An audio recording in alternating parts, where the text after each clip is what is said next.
एक समय शहर से कुछ ही दूरी पर एक मंदिर का निर्माण किया जा रहा था और मंदिर में लकड़ी का काम बहुत ज्यादा था।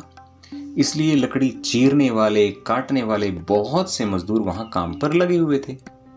यहां वहां लकड़ी के लट्ठे पड़े हुए थे, शहतीर पड़े हुए थे और उनको काटने चीरने का काम चल रहा था। सारे मजदूरों को दोपहर का भोजन करने के लिए शहर जाना पड़ता था। इसलिए दोपहर के समय करीब 1 घंटे तक वहां कोई नहीं रहता था। एक दिन खाने का समय हुआ और सारे मजदूर काम छोड़कर चल दिए। एक लकड़ी का लट्ठा आधा चिरा हुआ रह गया, तो उस आधे कटे हुए लट्ठे में मजदूरों ने लोहे की एक बड़ी सी कील फंसा दी, ताकि जब दोबारा उसको काटना शुरू करें तो थोड़ी आसानी रहे। उसी वक्त वहां बंदरों का एक बड़ा सा दल उछलता कूदता आ गया।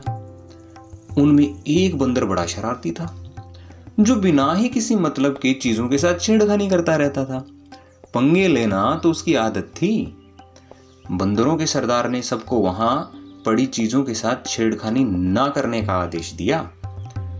सारे बंदर मान गए और सारे बंदर पेड़ों की ओर चल दिए।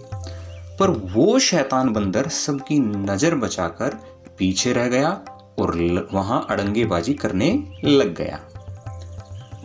उसकी नजर उन अधचिरे लट्ठों पर पड़ी।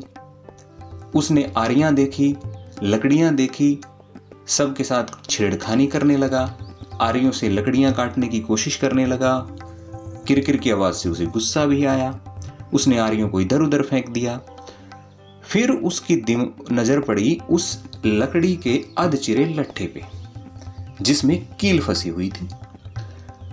उसके दिमाग में कौतूहल होने लगा, इस कील को अगर लट्ठे के बीच से निकाल दिया जाए तो क्या होगा। वो ऐसा सोचने लगा। शरारती तो था ही। अब वह उस कील को पकड़कर उसे बाहर निकालने के लिए जोर आजमाइश करने लगा। लट्ठे के बीच फंसाया गया कीला, जो 2 लकड़ी के पाटों के बीच में था, मजबूती से लगा हुआ था। तो बंदर खूब जोर लगाकर उसे हिलाने की कोशिश करने लगा। जोर लगाने पर वो कील थोड़ी हिलने लगी और सरकने लगी। बंदर अपनी ताकत पर बड़ा खुश हुआ और वह जोर जोर से खो खो करता हुआ फिर से ताकत लगाने लगा। तो वो कील सरकने लगी और इसी धींगा मस्ती के बीच बंदर की पूंछ लकड़ी के 2 पाटों के बीच आ गई, जिसका उसे पता ही नहीं चला। और उसने उत्साहित होकर, खुश होकर एक जोरदार झटका मारा और जैसे ही वो कील बाहर निकली, लट्ठे के दोनों चिरे हुए टुकड़ों के बीच में उसकी पूंछ आ गई। अब बंदर दर्द से चिल्ला उठा। तभी मजदूर वहां लौटे।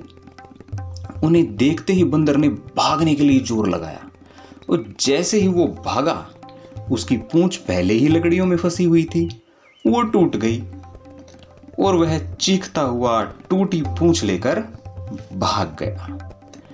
तो इस कहानी से हमें क्या शिक्षा मिलती है? जब भी कोई नई चीज देखें, नया औजार देखें, पहले उसे अच्छे से देख लें, उसके बारे में जान लें, उससे काम करना सीख लें, उसे समझ लें। उसके बाद उस चीज का इस्तेमाल करें।